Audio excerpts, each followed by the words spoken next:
वाले हैं set number 3 जो कि ज्ञान बिंदु सर का बिहार पुलिस के लिए इम्पॉर्टेंट है। आपको पता है कि बहुत बढ़िया कंटेंट होता है इनका, तो आपका डिमांड था कि इनको मैं करा दूं, तो इसको करा दे रहा हूं। और इसके बाद अगर आप एस के झा सर का देखना चाहते हैं पूरा का पूरा बिहार पुलिस का मैराथन, तो डिस्क्रिप्शन में लिंक दिया हुआ है, आप वहाँ से प्लेलिस्ट में जाके आप उसको देख सकते हैं। यहाँ पे डायरेक्टली हमारे चैनल पर भी विजिट कर सकते हैं।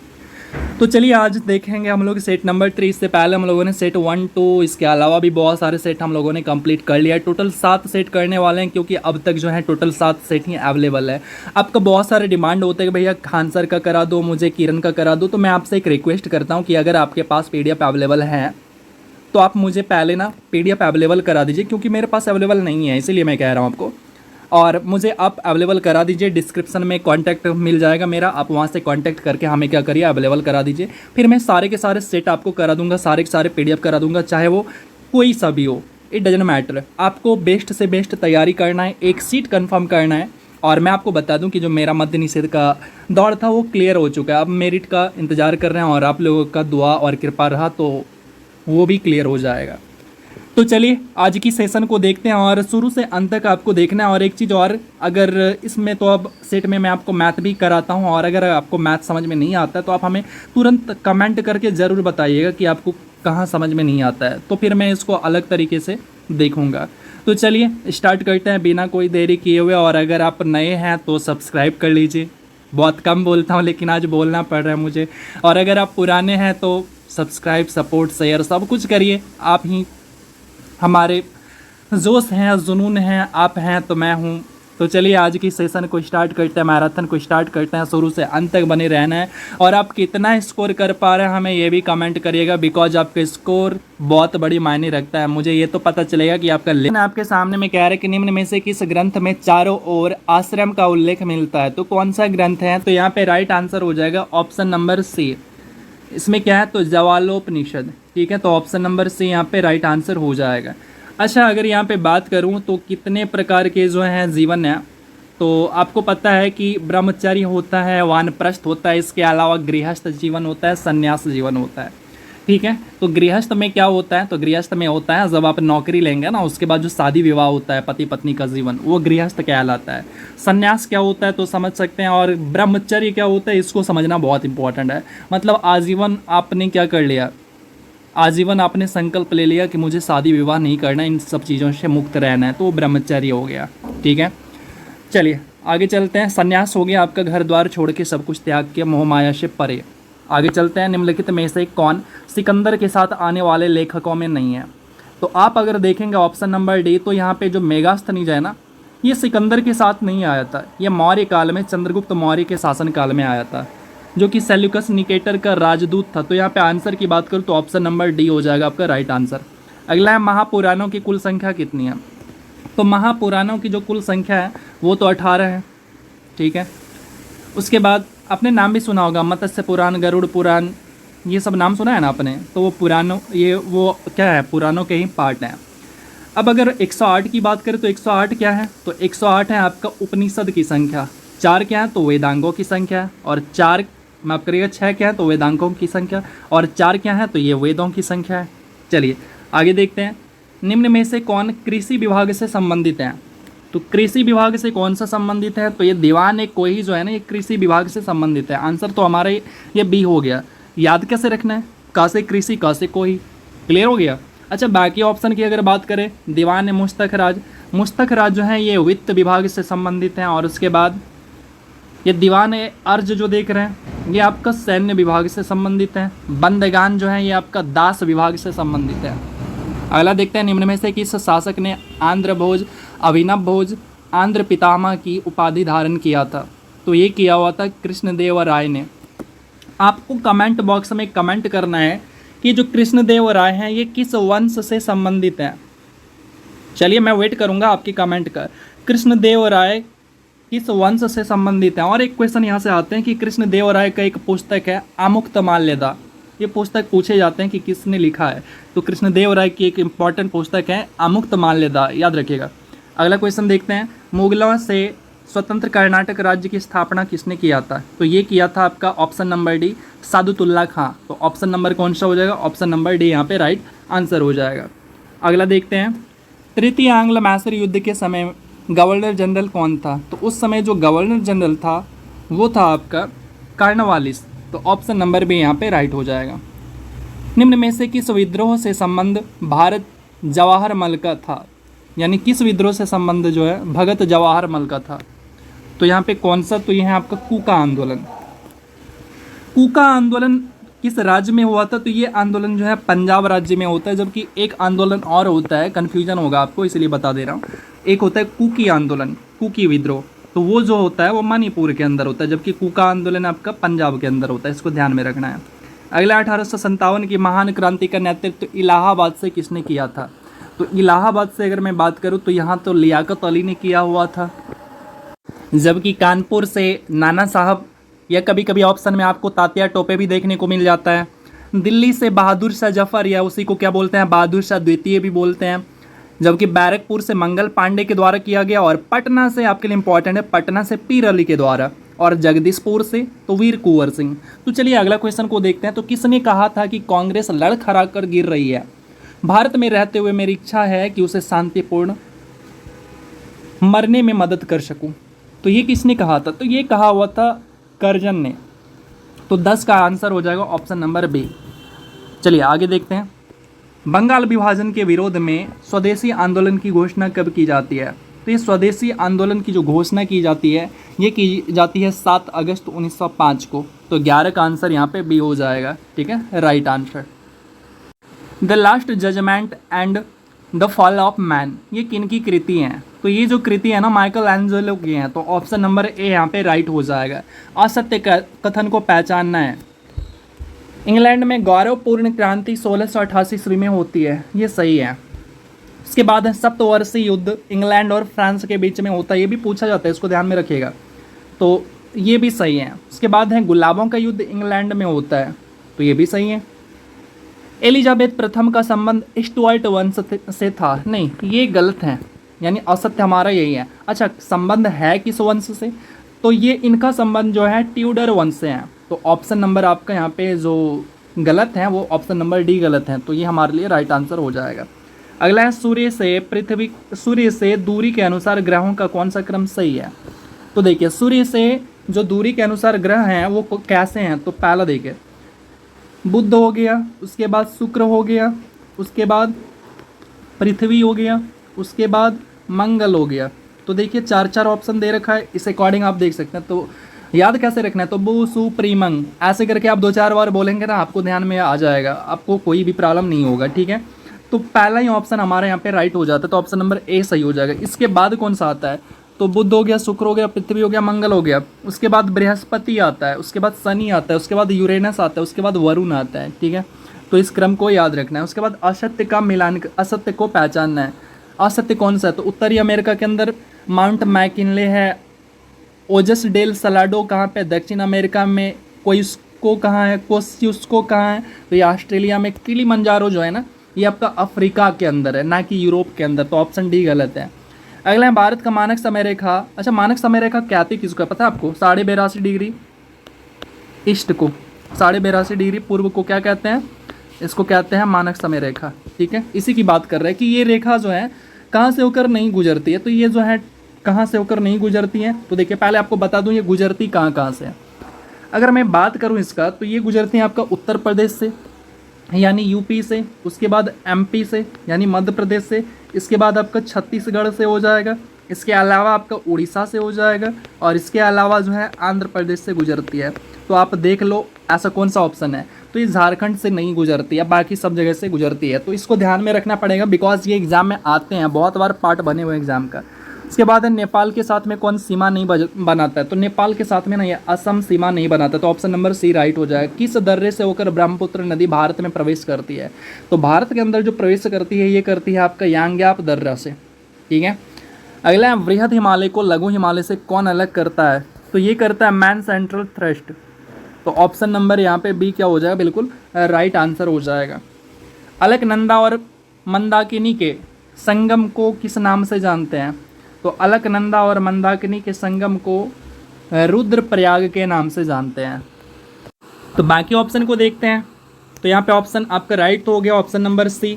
तो बाकी ऑप्शन है जैसे विष्णु प्रयाग है, तो विष्णु प्रयाग में क्या होती है, अलकनंदा प्लस धौली गंगा होती है, ठीक है। उसके बाद जो आप देख रहे हैं कर्ण प्रयाग, तो कर्ण प्रयाग के अंदर क्या होते हैं, तो अलकनंदा प्लस पिंडारी होते हैं, ठीक है। जो देव प्रयाग है इसके अंदर क्या होते हैं, तो अलकनंदा प्लस भागीरथी होते हैं। और एक और बच जाता है नंद प्रयाग, तो उसके अंदर होते हैं अलकनंदा प्लस नंदाकिनी। तो इस तरह से टोटल हमारा कंप्लीट होता है। उसके बाद है निम्न में से कौन सा जलप्रपात चंबल नदी पर अवस्थित है। तो यहाँ पे राइट ऑप्शन जो दे रखा है ऑप्शन नंबर डी दे रखा है, धुआंधार जलप्रपात। आगे देखते हैं, जाड़ों के दिनों में तमिलनाडु के तटों पर या कोरोमंडल तट पर वर्षा किस मानसून के कारण होती है। तो बहुत बार पूछे जाते हैं ये, तो ये जो वर्षा होती है ना उत्तर पूर्वी मानसून के कारण होती है, तो ऑप्शन नंबर बी राइट हो जाएगा। सर्वाधिक लिंगानुपात वाले राज्यों का क्रम कौन सा है। तो सबसे ज़्यादा जो लिंगानुपात देखने को मिलता है वो देखने को मिलता है केरल में, उसके बाद तमिलनाडु में, तो पहला हो गया, दूसरा हो गया, उसके बाद आंध्र प्रदेश में, उसके बाद मणिपुर में। तो ये पहला ही ऑप्शन हमारा सही है। अगला क्वेश्चन देखते हैं, निम्न में से कौन सा परियोजना सतलज नदी पर अवस्थित है। तो सतलज नदी के ऊपर कौन सा परियोजना है, तो ये जो आप देख रहे हैं ना सरहिंद नहर परियोजना, तो ये हमारा क्या हो जाएगा, राइट हो जाएगा। अच्छा बाकी ये तो राइट हो गया। बाकी तुलबुल परियोजना जो है ये झेलम नदी के ऊपर देखने को मिलता है, और उसके बाद जो है आपका दुलहस्ती परियोजना ये चिनाब नदी के ऊपर, और तिलैया परियोजना जो है ये आपका बाराकर नदी के ऊपर देखने को मिलता है। प्रथम पृथ्वी शिखर सम्मेलन कहाँ पे हुआ था, तो ये रियो डी जेनेरो के अंदर होता है। कहाँ पे, रियो डी जेनेरो के अंदर, ठीक है। तो ऑप्शन नंबर ए यहाँ पे बिल्कुल राइट हो जाएगा। अच्छा हुआ कब था, तो ये होता है आपका 1992 के अंदर, 1992 के अंदर। अगला क्वेश्चन देखते हैं, जैव संसाधन तथा सतत विकास संस्थान कहाँ पर अवस्थित है। तो ये जो अवस्थित हैं ये आपका इम्फाल में अवस्थित है। तो इम्फाल की ये इम्फाल कहाँ की राजधानी, ये आपको कमेंट बॉक्स में कमेंट करना है, ठीक है। भारत में पहली बार महिलाओं को वोट देने का अधिकार कब मिला। तो पहली बार जो है इनको भारत परिषद अधिनियम 1919 के अंदर इनको जो है अधिकार मिलता है। तो ऑप्शन नंबर बी यहाँ पे हमारा राइट आंसर हो जाएगा। स्वतंत्र भारत के पहले मंत्रिमंडल में श्रम मंत्री कौन थे। तो श्रम मंत्री जो रहे थे उस टाइम रहे थे जगजीवन राम। तो ऑप्शन नंबर ए यहाँ पे बिल्कुल राइट आंसर हो जाएगा। जबकि बलदेव सिंह जो थे, सरदार बलदेव सिंह, तो जिनके पास बल होता है वो क्या करते हैं, रक्षा करते हैं। तो ये रक्षा मंत्री रहे थे बलदेव सिंह। और एच.सी. भाभा जो थे तो ये क्या रहे थे, तो ये आपका C.H. भाभा ये आपका जो है वाणिज्य मंत्री रहे हुए थे, ठीक है। और राजकुमारी अमृता कौर जो थे ये आपका स्वास्थ्य मंत्री रही थी। तो ये सभी आपको ध्यान में रखना पड़ेगा क्योंकि पूछे जाते हैं। भारत के संविधान की प्रस्तावना में कितने प्रकार की न्याय की चर्चा है। तो टोटल जो है 3 प्रकार के न्याय की चर्चा है। तो कौन कौन से न्याय हैं, तो राजनीतिक न्याय, आर्थिक न्याय और सामाजिक न्याय। जब आप इसके प्रस्तावना को पढ़ते होंगे, हम भारत के लोग भारत को एक आर्थिक सामाजिक, तो वहाँ पे ये 3 वर्ड आते हैं, आर्थिक ये राजनीतिक, आर्थिक और सामाजिक वर्ड, ठीक है। संस्कृति और शिक्षा संबंधी अधिकार की चर्चा किस अनुच्छेद में है। तो देखिए अनुच्छेद 19 से 22 के अंदर जो है ये स्वतंत्रता का अधिकार इसके अंदर जिक्र किया गया है। जबकि 23 से 24 में क्या है, तो शोषण के विरुद्ध अधिकार की चर्चा है। 25 से 28 क्या है, तो धार्मिक स्वतंत्रता की अधिकार का चर्चा है। जबकि 29 से 30 में क्या है, तो आपका इसमें वही शिक्षा का अधिकार जो अभी बात करते हैं, संस्कृति और शिक्षा। तो ये हो गया ऑप्शन नंबर डी आपका राइट आंसर।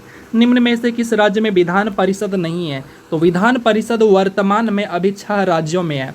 तो कौन कौन से राज्य हैं वो, तो बिहार है, उसके बाद आंध्र प्रदेश है, उसके बाद आपका महाराष्ट्र है, इसके अलावा आपका यूपी है, इसके अलावा तेलंगाना है, इसके अलावा कर्नाटक है, लेकिन तमिलनाडु नहीं है। तो ऑप्शन नंबर डी यहाँ पे राइट हो जाएगा।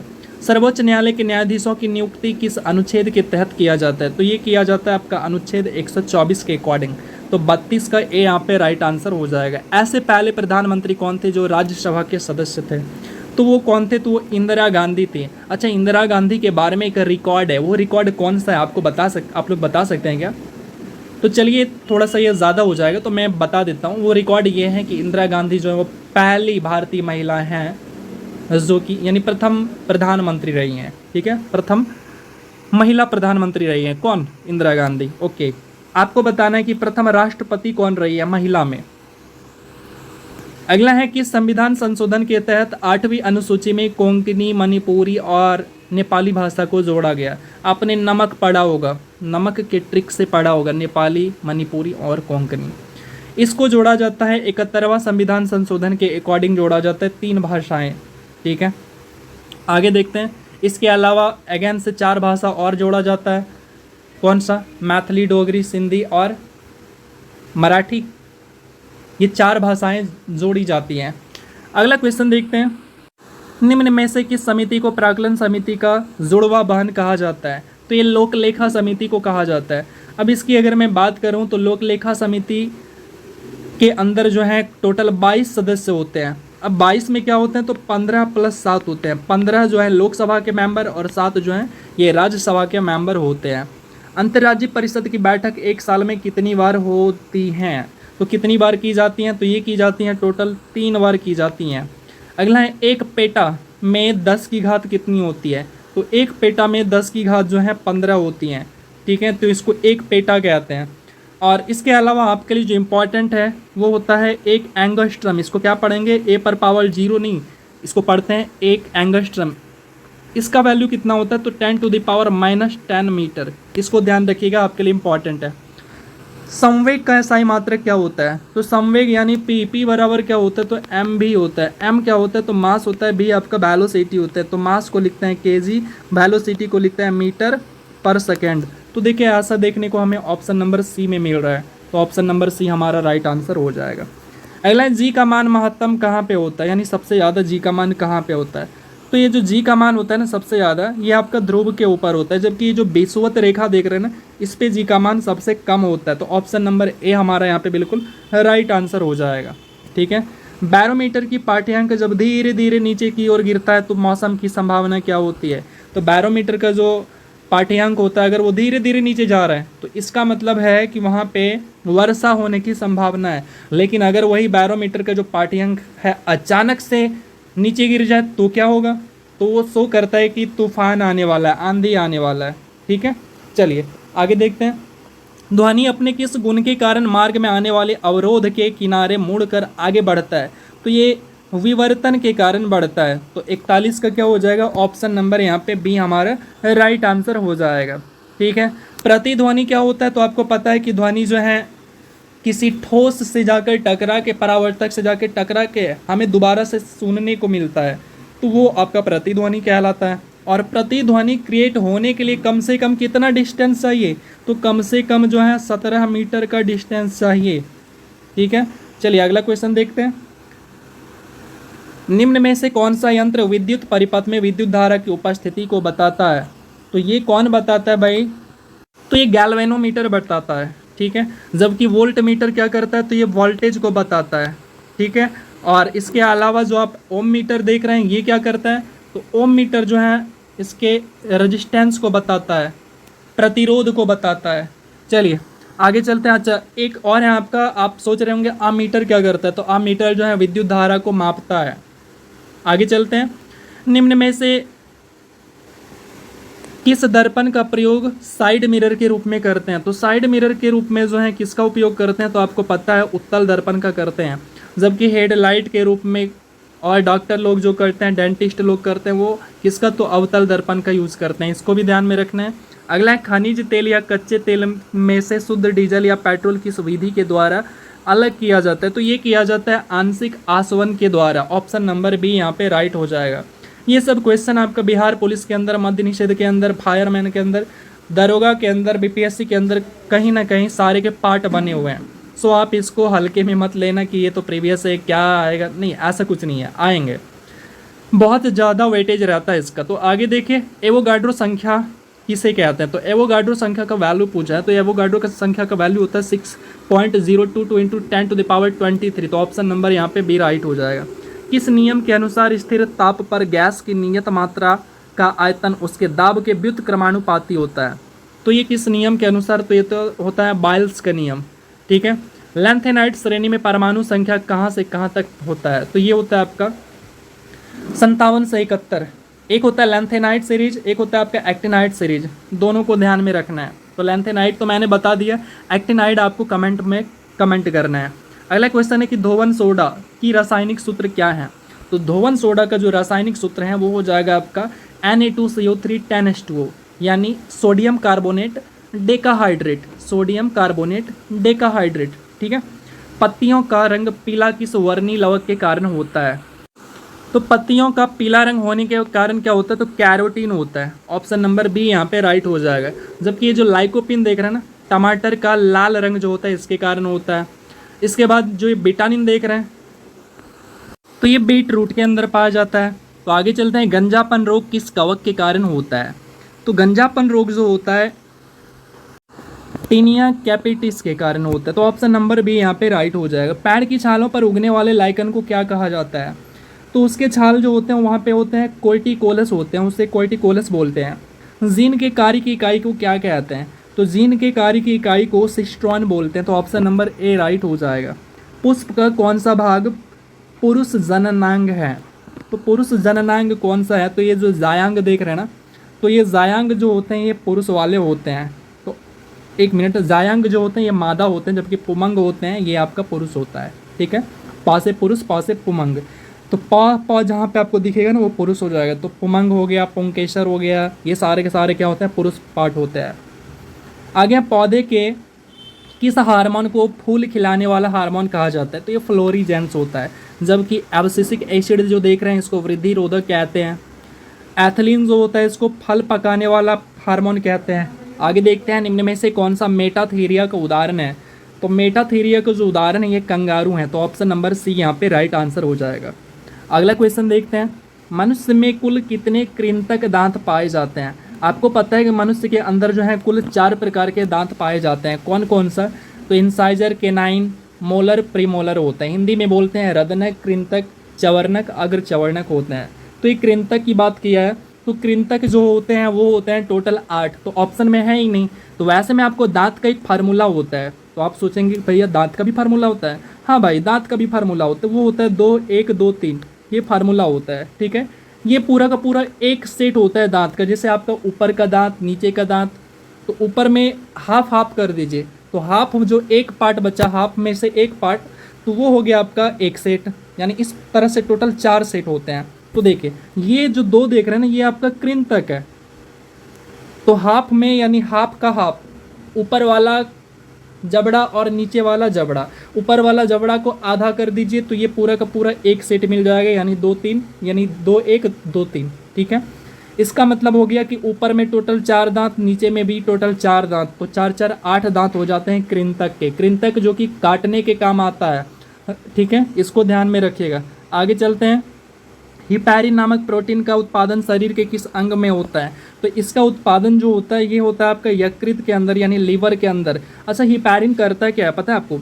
रक्त जो जम जाता है ना उसको जमने से रोकता है। यानी हमारे ब्लड, हमारे जो शरीर के अंदर क्या होते हैं, रक्त बिल्कुल द्रव की अवस्था में वो होते हैं, ये कभी जमते नहीं। सोचो अगर ये जम जाएगा तो क्या हो जाएगा?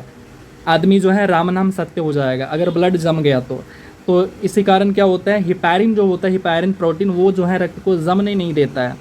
आगे देखते हैं, अगला क्वेश्चन क्या है। तो किसी वर्ग की प्रत्येक भुजा में 4 सेंटीमीटर की वृद्धि करने पर इसके क्षेत्रफल में 60 वर्ग सेंटीमीटर की वृद्धि होती है। तो प्रत्येक वर्ग की भुजा की लंबाई कितनी है? तो देखिए मैथ का सवाल आ गया तो अब समझाना तो पड़ेगा, और मैं पहले ही बताया था कि अच्छे से समझाऊंगा। सो आप पैसेंस रखिए, थोड़ा सा वीडियो लंबा हो जाएगा मैथ के कारण, तो आपको पैसेंस बनाए रखना है। तो देखिए माना कि पहले जो है x था इसका भुजा, तो क्षेत्रफल कितना हो जाएगा x²। अब वही जो है क्या हो गया, भुजा बढ़ के हो गया x+4, तो एरिया भी तो बढ़ जाएगा, एरिया हो जाएगा x+4 का स्क्वायर। अब बोला है कि क्षेत्रफल बढ़ जाता है, तो बढ़ जाता है या घट जाता है, तो माइनस ही तो करते हैं ये चीज़ दिखाने के लिए। तो कितना बढ़ जाता है, तो बराबर हो गया आपका 60। अब यहाँ पे आप इसको सोल्व करिए, x² माइनस a+b का होल स्क्वायर इसको करना है। तो जैसे ही सोल्व करेंगे तो x बराबर आपके पास आएगा 5.5। ऑप्शन नंबर यहाँ पे डी राइट हो जाएगा। आपको मैनली जो है ना, ये जो मैंने कैलकुलेशन लिखा है, ये जो लिखा है आपको इसको समझना, ये समझना इंपॉर्टेंट है। इसको आप समझ लेंगे तो कैलकुलेशन खुद से कर लेंगे। आगे देखते हैं, निम्न में से जैविक विविधता दिवस कब मनाते हैं? तो जैव विविधता दिवस जो मनाते हैं वो मनाते हैं 22 मई को। तो ऑप्शन नंबर यहाँ पे सी राइट हो जाएगा। जबकि 22 अप्रैल को क्या मनाते हैं? तो पृथ्वी दिवस मनाते हैं। 22 मार्च को जल दिवस मनाते हैं, इसको ध्यान रखिएगा। अच्छा, 8 मई को कौन सा दिवस मनाते हैं ये हमें कमेंट बॉक्स में कमेंट करके बताइए, मैं वेट कर रहा हूँ। निम्नलिखित में से कंबोडिया की राजधानी कहाँ पे है? तो कंबोडिया की जो राजधानी है वो है आपका न्योम पे हो जाएगा, नहोम पे। ठीक है, ऑप्शन नंबर बी यहाँ पे राइट हो जाएगा। इटली और ईरान की सरकारी दस्तावेज का प्रकाशन किस बुक में किया जाता है? तो ये किस बुक में किया जाता है? तो ये है आपका ग्रीन बुक, तो ऑप्शन नंबर ए राइट हो जाएगा। निम्न में से कौन मलेशिया का समाचार एजेंसी है? तो मलेशिया का समाचार एजेंसी इसको कहते हैं बरनामा, तो ऑप्शन नंबर डी हो जाएगा। विश्व में सर्वाधिक आबादी वाला नगर कौन सा है? तो ये है आपका जापान की राजधानी टोक्यो, तो ऑप्शन नंबर ए राइट हो जाएगा। बुद्ध चरित्र का लेखक कौन है? तो ये है अश्वघोष, तो ऑप्शन नंबर कौन सा? ऑप्शन नंबर सी राइट हो जाएगा। अगला देखते हैं, इंपीरियल पैलेस किस देश में है? तो इंपीरियल पैलेस जो है ना ये जापान के अंदर स्थित है, तो ऑप्शन ए राइट हो जाएगा। निम्न में से भारत का राष्ट्रीय चिन्ह क्या है? तो भारत का राष्ट्रीय चिन्ह जो है ये अशोक स्तंभ है, जो कि मध्य प्रदेश के अंदर अवस्थित है। इसके बाद है केंद्रीय सड़क अनुसंधान संस्थान कहाँ पे स्थित है? तो ये जो स्थित है आपका नई दिल्ली के अंदर स्थित है। अगला सवाल कि भारतीय पुरातत्व सर्वेक्षण संस्थान की स्थापना किस वर्ष किया गया था? तो इसकी स्थापना जो है 1861 में किया जाता है, तो ऑप्शन नंबर ए यहाँ पे बिल्कुल राइट आंसर हो जाएगा। आंध्र केसरी के नाम से किसे जाना जाता है? तो ये जाना जाता है आपका टी प्रकाशम को। अच्छा, आपको बताना है कि बिहार केसरी किनको बोलते हैं, आपके लिए इंपॉर्टेंट है, सो मैंने पूछा है कि बिहार केसरी किनको कहते हैं, ये आपको कमेंट बॉक्स में कमेंट करना है। अगला देखते हैं, उषा थोराट समिति का संबंध किससे है? तो इनका संबंध जो है देश के सभी ग्रामों में वित्तीय सेवाएं उपलब्ध कराने के उद्देश्य से है, तो ऑप्शन ए यहाँ पे बिल्कुल राइट आंसर हो जाएगा। भारत की राष्ट्रीय आय और प्रति व्यक्ति आय की गणना सर्वप्रथम दादा भाई नौरोजी ने 1867-68 में किया था, तो उनका प्रति व्यक्ति आय कितने रुपए था? मैंने मैराथन के अंदर बताया भी था कि वो 20 रुपये है। इसके बाद अगला सवाल है कि राष्ट्रीय आय लेखांकन का जन्मदाता किनको कहते हैं? तो ये जन्मदाता जो है साइमन कुजनेट्स को बोलते हैं, तो ऑप्शन नंबर ए यहाँ पे बिल्कुल राइट आंसर हो जाएगा। क्षेत्रीय ग्रामीण बैंक की स्थापना कब हुआ था? ये सवाल हमें करंटली देखने को मिला था मध्य निषेध का 64 सीट वाला दरोगा के अंदर। तो ये इसकी स्थापना जो होती है ये होती है आपका 1975 के अंदर, तो ऑप्शन नंबर ए बिल्कुल यहाँ पे राइट आंसर हो जाएगा। पहली बार राज्य अर्थव्यवस्था सिद्धांत निम्न में से किसने दिया था? तो ये दिया गया था कार्ल मार्क्स के द्वारा, जिनका पुस्तक का नाम क्या है? कार्ल मार्क्स का एक पुस्तक है, आपको बताना है, बड़ा ही फेमस, हालांकि एक नहीं दो पुस्तक है, लेकिन आपको किसी भी एक पुस्तक का आपको नाम बताना है कार्ल मार्क्स का। अगला क्वेश्चन, दोहा में आयोजित एशियाई स्नूकर चैंपियनशिप 2023 का खिताब किसने जीता है? तो ये खिताब जो है पंकज आडवाणी ने जीता है। और यहाँ से आपको एक चीज़ और बताना है कि पंकज आडवाणी का संबंध किस खेल से है। चलिए, यहाँ पे आप देख रहे होंगे स्नूकर, हाँ तो सही है, एक और चीज़ है, तो आपको बताने कि वो एक और जो खेल है वो कौन सा खेल है इनका। अगला देखते हैं, फरवरी 2023 में निम्नलिखित में से किस देश ने अंतर्राष्ट्रीय सौर गठबंधन फ्रेमवर्क समझौते पर हस्ताक्षर किया है? तो ये किसने किया है? तो ये किया है कांगो गणराज्य ने, तो ऑप्शन नंबर सी हो जाएगा राइट। हाल ही में नियुक्त किए गए में कौन सा सुमेलित है? तो आप देखेंगे कि यूट्यूब का CEO जो है ये नील मोहन है, ये सही है। इसके बाद आंध्र प्रदेश के राज्यपाल और सुप्रीम कोर्ट के पूर्व जस्टिस रह चुके कौन? एस अब्दुल नजीर, ये भी सही है। नीति आयोग के CEO कौन है? तो ये है आपका VVR सुब्रमण्यम, तो ये भी सही है। जबकि अध्यक्ष कौन है? नरेंद्र मोदी जी हैं, ये भी सही है। तो यहाँ पे सारे के सारे ऑप्शन सही है, तो ऑप्शन नंबर डी राइट हो जाएगा। भारत की राष्ट्रपति द्रौपदी मुर्मू ने 7वें अंतर्राष्ट्रीय धम्म सम्मेलन का उद्घाटन कहाँ पे किया हुआ है? तो ये किया हुआ है इन्होंने भोपाल के अंदर। भोपाल बोले तो मध्य प्रदेश की राजधानी आपको पता है। अगला है कि कोलंबिया में आयोजित भारोत्तोलन विश्व चैंपियनशिप में मीराबाई चानू ने कौन सा पदक जीता? तो इन्होंने जो है रजत पदक जीता हुआ है। चलिए, अब आता है मैथ का क्वेश्चन। तो देखिए, जब मैं आपको मैथ सोल्व कराऊंगा तो ऑब्वियस सी बात है कि थोड़ा सा टाइम जो है वो लगेगा ही लगेगा। सो पैसेंस बनाइए और खुद को थोड़ा सा रोकिए और उसके बाद फोकस करिए यहाँ पे, ना कि टाइम पे फोकस करिए। कितने प्रतिशत वार्षिक दर से 10 वर्ष में किसी धन का साधारण ब्याज मूलधन का 2/5 होगा? तो देखिए यहाँ पे आपको जो है टाइम दे रखा है, ये आपका ब्याज है, ये आपका मूलधन है, ठीक है। तो रेट निकालना है आपको, फार्मूला पता होगा, SI बराबर क्या पढ़ा है आपने? तो PRT/100, यही पढ़ा है ना, PRT/100। तो इसी फार्मूले से मैं रेट निकाल रहा हूँ। तो रेट बराबर क्या हो जाएगा हमारा? चलिए, रेट बराबर क्या हो जाएगा? ब्याज हैं 2 गुना 100 अपॉन मूलधन कितना है? तो 5 इनटू टाइम।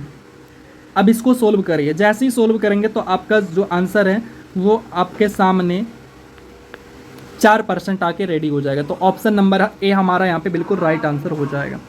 इसके बाद है कि 50 से छोटी अभाज्य संख्याएं कितनी हैं, इसको बहुत ध्यान से समझिएगा। देखिए अभाज्य संख्याएं जब भी आपको निकालनी हो तो उसके लिए क्या करना है, आपको 6 का टेबल लिख देना है। 50 तक बोला है तो 50 तक आपको 6 का टेबल लिखना है। तो चलिए लिखना स्टार्ट करते हैं।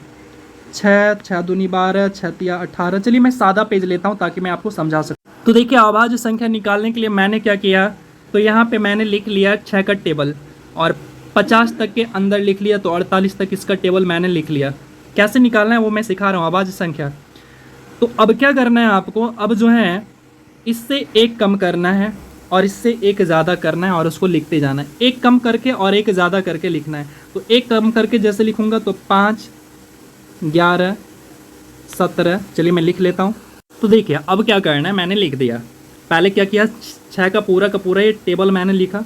उसके बाद क्या किया, तो उसके बाद 6 से कम और 6 से ज़्यादा, यानी एक कम एक ज़्यादा करके सबको लिख लिया।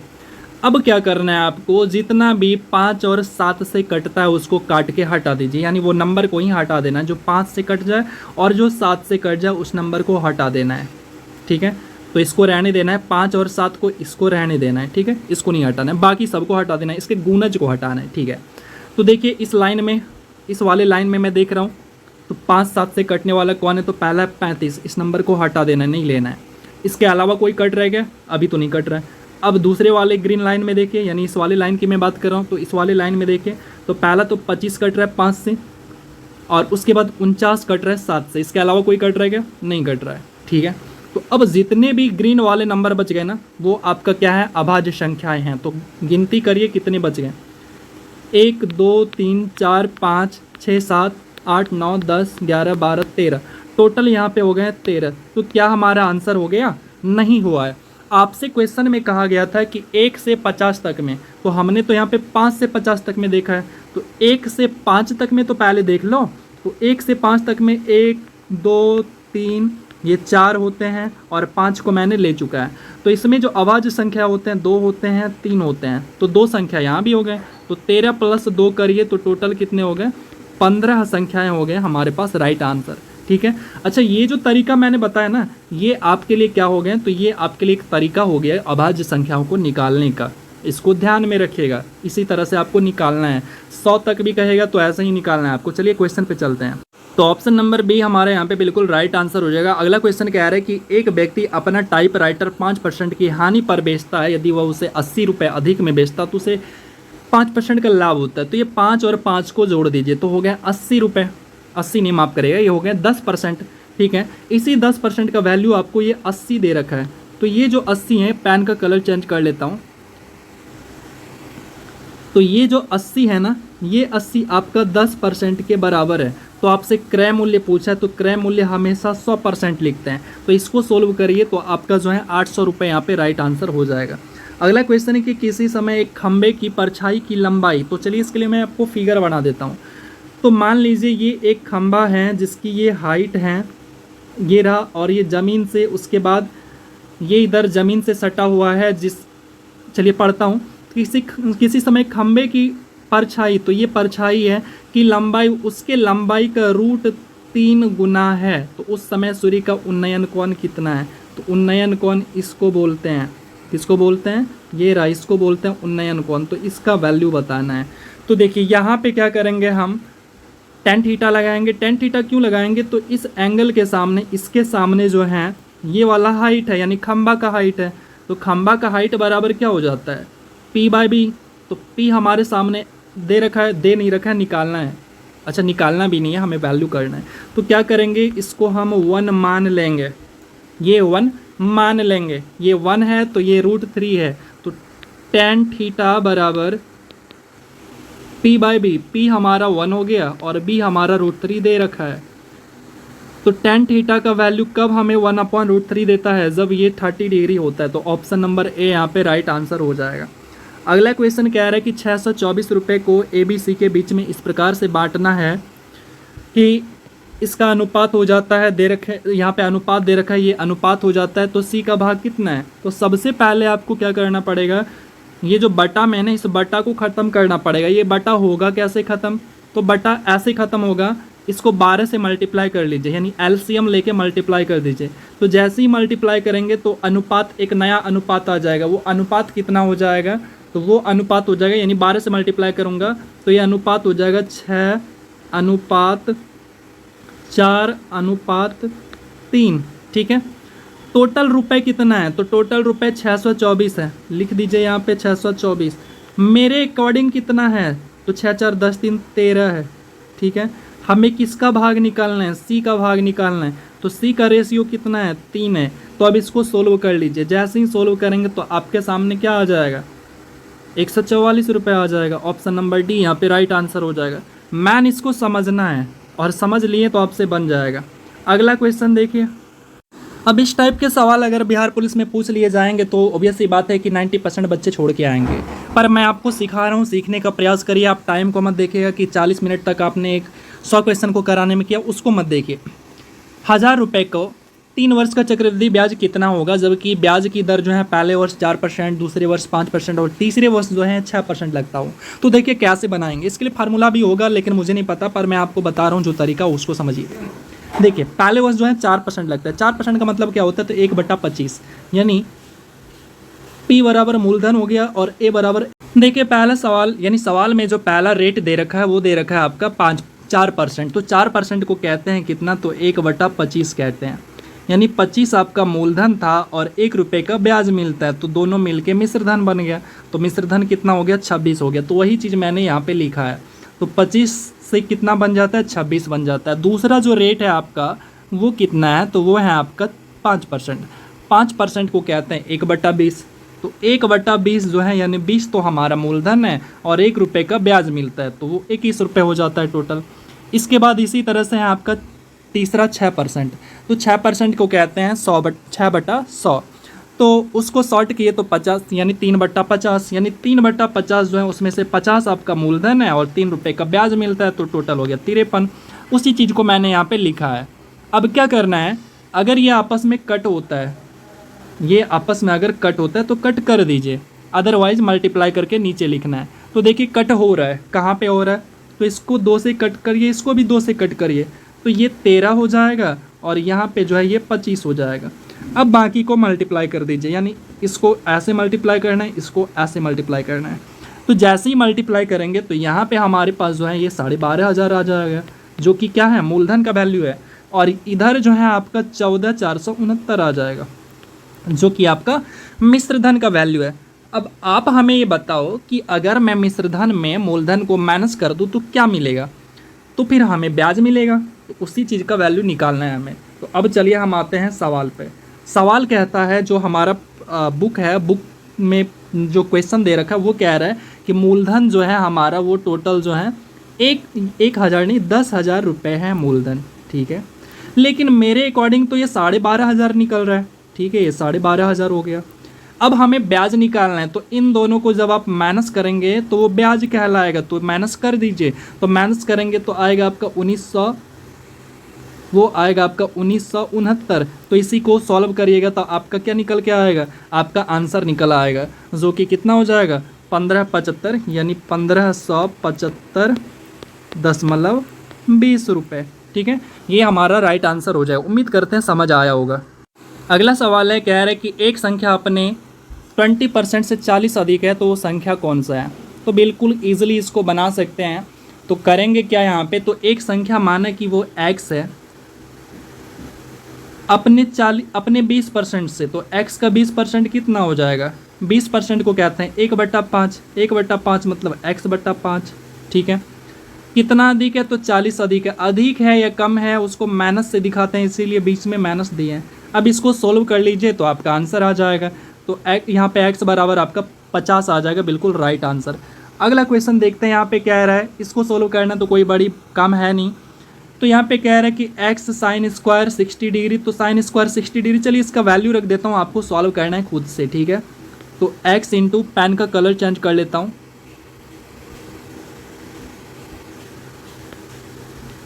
तो x इंटू साइन स्क्वायर 60 को कहते हैं √3/2 यानी 3/4 माइनस 1/2 660। तो 660 का वैल्यू क्या हो जाता है, इसको रखना है तो वो होता है आपका 2। तो यहाँ पे लिखना है इंटू 2। उसके बाद है इंटू फिर से है tan स्क्वायर 30। तो tan 30 का जो वैल्यू होता है वो होता है आपका 1/√3। तो स्क्वायर करेंगे तो 1/3 आ जाएगा, ठीक है। उसके बाद प्लस है तो प्लस लिखना है 4/3। तो 4/3 लिखिए इंटू साइन स्क्वायर 45 डिग्री। तो साइन स्क्वायर 45 का होता है 1/√2 उसका स्क्वायर यानी 1/2 इंटू tan स्क्वायर 60। tan 60 √3 यानी इंटू 3 हो गया बराबर 0। अब इसी को आप क्या करिए, सॉल्व कर लीजिए और जैसे ही सॉल्व करेंगे तो आपका राइट आंसर आ जाएगा। और यहाँ पे जो ऑप्शन में यानी ऑप्शन के अकॉर्डिंग जो आंसर दिया गया है आपका, वो दिया गया है आपका ऑप्शन नंबर ए। तो आप सोल्व करिएगा तो शायद ऑप्शन नंबर ए आ जाएगा, और अगर जो भी आता है तो कैलकुलेशन सही करिएगा तो आपका राइट आंसर आ जाएगा। चलिए आगे देखते हैं। 3 कार के चालों का अनुपात आपको दे रखा है और एक निश्चित दूरी तय करने में इन कारों के द्वारा लिया गया समय का अनुपात क्या है। जब भी आपसे समय का अनुपात पूछा जाता है तो आपको करना क्या है, तो कुछ नहीं करना है, बस अच्छे से सोचना है। क्या, देखिए आपको क्या करना है, समय का अनुपात निकालना है ना। तो सबसे पहले आपको 2 को ढक देना है, 2 को ढक दिया, बाकी को मल्टीप्लाई करके लिख दीजिए तो हो गया 12। ओके, अनुपात। अब जो है दूसरे वाले को ढक दीजिए। अब किसको ढकना है, तो दूसरे वाले को ढकना है। तो दूसरे वाले को जैसे ही ढकेंगे तो अब कौन है, 3 को ढकेंगे तो बाकी को मल्टीप्लाई करना है। तो 3 को ढक दिए तो 4 दूनी 8 आ गया, लिख दिए। अब जो है तीसरे नंबर को ढकना है, बाकी को मल्टीप्लाई कर देना है तो 6 हो गया। अब इसको इस अनुपात को छोटा कर दीजिए। तो जैसे ही छोटा करेंगे तो ये हो जाएगा आपका 6:4:3। तो देखिए ऐसा ऑप्शन आपको कहाँ देखने को मिलता है, तो ऑप्शन नंबर डी आपका राइट आंसर हो जाएगा। इसी तरह से निकालते हैं, अगर चाल का अनुपात 3 यानी 3 संख्या में दे रखा हो तो इस तरह से निकालते हैं। ढकिए और निकाल लीजिए इजीली तरीके से। बाकी बहुत सारे प्रोसेस होते हैं जो कि लेंथी हो जाते हैं। अगला क्वेश्चन है, रीजनिंग का सवाल है कि यहाँ पे लुप्त संख्या में क्या आएगा। तो लुप्त संख्या में आप देखें तो 50 से 39 आते हैं तो 11 माइनस, यहाँ पे 12 माइनस, यहाँ पे 13 माइनस, यहाँ पे 14 माइनस, तो अगला जो है 15 माइनस होगा। तो ऑप्शन नंबर डी यहाँ पे आपका राइट आंसर हो जाएगा। और शायद आंसर शीट में गलत आंसर दिया है, आप इसको सही कर लीजिएगा। तो चलिए आगे देखते हैं। एक निश्चित कूट भाषा में ग्लोब को 40 लिखा जाता है, आप इसको बना लीजिएगा। आपका राइट आंसर जो आएगा वो कितना आएगा, तो 90 का आपका ए आ जाएगा, ठीक है। आप इसको बना लीजिएगा। अगला है 91, अंततः गत्वा का आपको संधि विच्छेद करना है। तो अंततः प्लस गत्वा, तो ऑप्शन नंबर ए आपका यहाँ पे राइट आंसर हो जाएगा। उसके बाद है कमल का पर्यायवाची शब्द कौन सा है। तो कमल का पर्यायवाची शब्द नीरज है। कमल को पंकज भी कहते हैं, कमल को अरविंद भी कहते हैं। तो ये सारे के सारे जो पर्यायवाची होते हैं कमल के होते हैं। जबकि अंबर आकाश को बोलते हैं, दिनकर जो है दिन का पर्यायवाची होता है, सूर्य का होता है, पुष्प जो है आपका फूल का हो जाता है। अगला है कि मिश्र वाक्य कौन सा है। मिश्र वाक्य का मतलब होता है एक ऐसा वाक्य जिसके अंदर 2 वाक्य हों। तो आप सी नंबर को देखिए, उसके पास कुछ था, एक वाक्य, दूसरा वक हो गया। इन दोनों वाक्य को जोड़ने का काम जो है ना, एक वर्ड है जो ये कर रहा है, ठीक है। दोनों वाक्य को जोड़ने का काम जो कर रहा है। तो ऑप्शन नंबर हमारा सी यहाँ पे बिल्कुल राइट आंसर हो जाएगा। तो चलिए आगे देखते हैं। हाथी का स्त्रीलिंग रूप क्या होगा। तो हाथी का स्त्रीलिंग रूप जो है आपका हाथीनी हो जाएगा, ऑप्शन सी। निम्नलिखित में से कौन सा उभय लिंग है। तो उभय लिंग जो है ना डॉक्टर, यानी जिसमें मेल भी होती हैं फीमेल भी होती हैं, सेम, दोनों के लिए सेम वर्ड यूज़ किए जाते हैं। तो मेल डॉक्टर को क्या कहते हैं, डॉक्टर ही कहते हैं। फीमेल डॉक्टर को क्या कहते हैं, डॉक्टर ही कहते हैं। लेकिन बाकी चीज़ जो पढ़े लिखे हों मेल में तो उसको विद्वान कहते हैं, जो पढ़ी लिखी हों उसको विदुषी कहते हैं। उसी तरह गायक गायिका होता है, अभिनेत्री अभिनेता होता है। तो ऑप्शन नंबर ए हमारे यहाँ पे राइट हो जाएगा। अगला क्वेश्चन है कि यहाँ पे हमें बताना है क्या बेस्ट मीनिंग कौन सा एक्सप्रेस करता है। तो to poke once knows into, यानी इसका मतलब क्या होता है, इसका आंसर करना है हमें। तो टू पोक नोक्स वंस, ये क्या है आपका, to poke once knows into, इसका मतलब होता है नाक में दम करना है, यानी किसी को परेशान कर देना, ठीक है। तो यहाँ पे आप मीनिंग देखेंगे, टू गिव परमिशन यानी परमिशन देना, टू इंटरफेयर यानी दखल देना, तो शायद ये हो सकता है। टू ब्रिंग नो सेंस यानी सेंस नहीं आना या सेंस लाना। उसके बाद है टू शो डिसरिस्पेक्ट यानी आदर नहीं करना। तो यहाँ पे आप देखेंगे तो इसके अकॉर्डिंग हमारा जो आंसर होना चाहिए ऑप्शन नंबर बी आपका राइट आंसर हो जाएगा। यहाँ पे है a group of people who have no permanent abode, यानी एक ऐसा लोग जिसके पास अपना कोई भी अस्थाई घर नहीं होता है, but wander from place to place, लेकिन वो क्या करते हैं, एक जगह से दूसरी जगह घूमते रहते हैं। इसको घुमंतु बोटिया कहते हैं ना आप, घुमंतु, तो उसी को इंग्लिश में नोमैड कहते हैं। तो option number D, option number A यहाँ पे राइट हो जाएगा। अगला है it is not that you seems heartless, यानी मुझे नहीं लगता है कि तुम क्या हो, निर्दयी हो। तो यहाँ पे इसका कह रहा है सिनोनिम बताना है, हार्टलेस का सिनोनिम बताना है, तो हार्टलेस का सिनोनिम हो जाएगा क्रूल, यानी निर्दयी, ठीक है, हार्टलेस। अगला क्वेश्चन है आपको बताना है अपोजिट मीनिंग, यानी अपोजिट यानी उल्टा मीनिंग बताना है किसका, तो कर्टेड का। कर्टेड का मतलब होता है कमी करना, क्या होता है, करटेल, करटेल, ये देखिए करटेल, करटेल का मतलब होता है कमी करना, कटौती करना, सिकुड़ना, ये सारा का सारा मीनिंग होता है। तो इसका अगर आंसर की बात करूँ तो ये हो जाएगा लेंथेंड, ठीक है, ऑप्शन नंबर सी राइट हो जाएगा। अगला क्वेश्चन है यहाँ पे आपसे क्या आ रहा है कि he started on newly job. अच्छा आप यहाँ पे देखो ए और एन का यूज कहाँ करते हैं, नंबर जहाँ पे हम शो करते हैं, जैसे मैंने एक आम खाया, I have it a mango, ऐसे बोलते हैं ना, अ मैंगो, अ मैंगो, यानी मैं यहाँ पे ये दिखा रहा हूँ कि मैंने कितने आम खाया, नंबर शो कर रहा हूँ कि आम की संख्या को बता रहा हूँ। उसी तरह से जब यहाँ पे जॉब्स वर्ड है, यानी बहुत सारे हैं, तो बहुत सारे जॉब्स हैं, तो उसके लिए हम आर्टिकल का यूज़ ए और एन का नहीं कर सकते। तो यही चीज़ का गलती है, तो इसको सुधारना है। तो यहाँ पे जॉब्स या तो आप हटा दीजिए, उसको जॉब कर दीजिए, या फिर ए को हटा दीजिए, ये सही हो जाएगा। तो ऐसा कहाँ पे है, तो हमारा ऑप्शन नंबर बी में है, तो अ न्यू जॉब, ठीक है, अ न्यू जॉब, यानी प्लूरल भी बनाओ, आर्टिकल भी लगाओ, ऐसा नहीं होता है ना, कोई एक चीज़ करना है। तो ऑप्शन नंबर बी यहाँ पे राइट हो जाएगा। वीडियो ज़रूर लंबा हुआ है, लेकिन आपके लिए बहुत ज़्यादा दमदार वीडियो है, कॉन्सेप्ट के अनुसार बहुत कुछ सीखने को मिला होगा। आप हमें कमेंट करके बताइएगा वीडियो कैसा लगा। आपको सपोर्ट करना है, सब्सक्राइब करना है, और जितनी भी मैंने आपको क्वेश्चन पूछा है ना, वो सारे का आपको आंसर भी करना है।